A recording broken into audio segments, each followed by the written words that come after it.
بيكم. انا احمد الابيض وبسجل فيديوهات عن معادله النجاح، عشان انا كنت في فتره من الفترات فاشل جدا مع نفسي وفاشل جدا في علاقاتي مع الناس، وكنت عندي وحده في حياتي وفاشل في علاقاتي الاجتماعيه.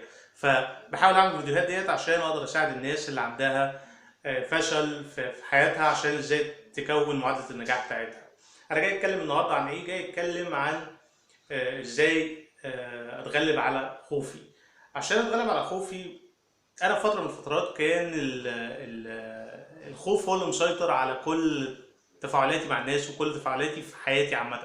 يعني في فتره الامتحانات مثلا كان المفروض ان انا اذاكر، المفروض ان انا اعمل حاجه جنب المذاكره مثلا زي الرياضه، وكان كل الوقت ان انا لا انا مش قادر اذاكر او بعمل حاجه زياده عن المذاكره بحيث ان انا اوتر نفسي، وممكن ان انا اعمل خناقات في البيت واعمل مشاكل في البيت عشان مش عارف ان انا اقعد اذاكر، وعشان المذاكره بالنسبه لي كانت شيء صعب. وكان اللي موقفني الحقيقه هو خوفي. كل ما انا بقعد اذاكر وبقعد افتكر الدكتور كان المفروض بيدينا ايه في المحاضره، ده لو كنت بحضر خوفي من الامتحان هيجي شكله عامل ازاي. وكان ده بيشلني، بمعنى الكلمه بيشلني ان انا اذاكر وان انا اقدر ان انا احصد الماده يعني بشكل كويس. ولغايه لما وصلت لمرحله بالتجربه والخطا، وصلت لمرحله ان انا عشان اتغلب على خوفي دوت اسال نفسي هل ربنا عايز مني الكلام دوت ان انا اعمله، ولا مش عايز مني الكلام دوت ان انا اعمله.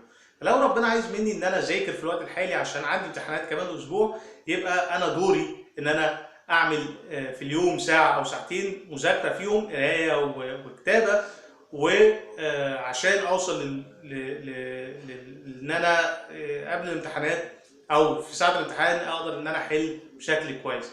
ف ان انا اريبليس الخوف بالايمان، او ان انا احط مكان الخوف الايمان، هو ده الحاجه اللي انا عملتها او اللي انا بعملها في الوقت الحالي عشان اتغلب على الخوف بتاعي.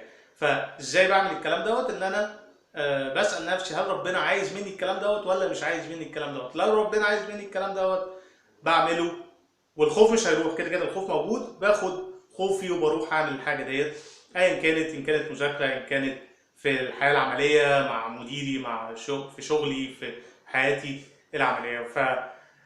ما تخليش الخوف يشلك، عشان الخوف ده من الحاجات الاساسيه في البني ادم. هي دي الحاجه المحركه في البني ادم، هو اللي بيعمل الحاجه ديت او ما يعملش الحاجه ديت.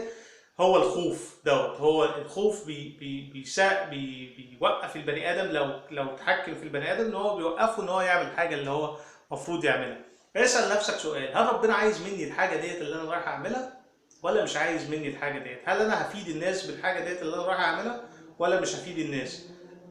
فلو كان الجواب بالنسبه للسؤال دوت ربنا عايز مني الكلام دوت، فببتدي ان انا اخد خوفي واروح ورا الكلام دوت، وبروح ورا الحاجه ديت اللي انا عايز اعملها، وبعملها بايمان بالله قوي عشان اتغلب على الخوف دوت. يعني عشان اتغلب على الخوف دوت محتاج ان انا احط مكان الخوف الايمان، ان انا اسال نفسي هل ربنا عايز مني الكلام دوت ولا لا.